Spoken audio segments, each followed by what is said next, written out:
ಆಜಿ ಮಸಾಲ. ಎಂತ ಅಡಿಗೆಯ ರುಚಿಯಾಗೋ ರಹಸ್ಯವು 20 ರೂಪಾಯಿ. ದೆಹಲಿ ವಿವಿ ಬಳಿಕ ಜೆಎನ್ಯು ಸರದಿ. ಸರ್ಕಾರದ ಮನವಿಗೆ ಬಗ್ಗದಿದ್ದಕ್ಕೆ ಹೊಸ ಅಸ್ತ್ರ.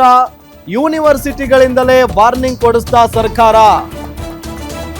ದೆಹಲಿ ವಿಶ್ವವಿದ್ಯಾಲಯದ ಬಳಿಕ ಈಗ ಜೆಎನ್ಯು ಸರದಿ. ಸರ್ಕಾರದ ಮನವಿಗೆ ಬಗ್ಗದಿದ್ದಕ್ಕೆ ಹೊಸ ಅಸ್ತ್ರವನ್ನ ಸರ್ಕಾರ ಪ್ರಯೋಗ ಮಾಡಿದೆ.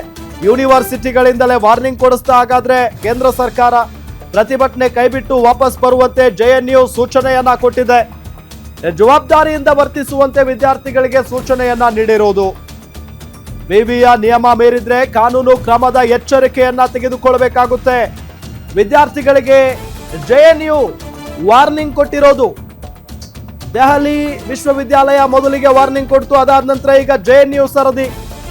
ಸರ್ಕಾರದ ಮನವಿಗೆ ಕ್ಯಾರೆ ಅಂತ ಇಲ್ಲ. ಅಲ್ಲಿ ಸೇರಿರುವಂತ ವಿದ್ಯಾರ್ಥಿಗಳು ಪ್ರತಿಭಟನೆಯನ್ನ ಕೈ ಬಿಡ್ತಾ ಇಲ್ಲ. ಸೊ ಹಾಗಾಗಿ ವಿಶ್ವವಿದ್ಯಾಲಯಗಳಿಂದಲೇ ಸರ್ಕಾರ ಇಲ್ಲಿ ವಾರ್ನಿಂಗ್ ಕೊಡಿಸಿದೆ ಅನ್ನೋ ನಿಟ್ಟಿನಲ್ಲಿ ಒಂದು ಚರ್ಚೆ ಆಗ್ತಾ ಇದೆ. ಪ್ರತಿಭಟನೆ ಕೈಬಿಟ್ಟು ವಾಪಸ್ ಬರಬೇಕು ಅಂತ ಹೇಳಿ ಜೆಎನ್ಯು ಈಗ ಸೂಚನೆಯನ್ನ ಕೊಟ್ಟಿರೋದು ವಿದ್ಯಾರ್ಥಿಗಳಿಗೆ. ಆ ಯೂನಿವರ್ಸಿಟಿಯ ವಿದ್ಯಾರ್ಥಿಗಳು ಯಾರೆಲ್ಲ ಜಂತರ್ ಮಂತರ್ನಲ್ಲಿ ಪ್ರತಿಭಟನೆಗೆ ಬಂದು ಕೂತಿದಾರೋ ಅವರೆಲ್ಲರಿಗೂ ಎಚ್ಚರಿಕೆಯನ್ನ ಕೊಟ್ಟಿರೋದು ಜೆಎನ್ಯು. ಜವಾಬ್ದಾರಿಯಿಂದ ವರ್ತಿಸಬೇಕು. ವಿವಿಯ ನಿಯಮ ಮೀರಿದ್ರೆ ಅಂದ್ರೆ ವಿಶ್ವವಿದ್ಯಾಲಯದ ನಿಯಮ ಮೀರಿದ್ರೆ ಕಾನೂನು ಕ್ರಮದ ಎಚ್ಚರಿಕೆಯನ್ನ ನೀಡಲಾಗಿದೆ. ವಿದ್ಯಾರ್ಥಿಗಳಿಗೆ ಈಗ ವಾರ್ನಿಂಗ್ ಕೊಟ್ಟಿದೆ ಜೆಎನ್ಯು.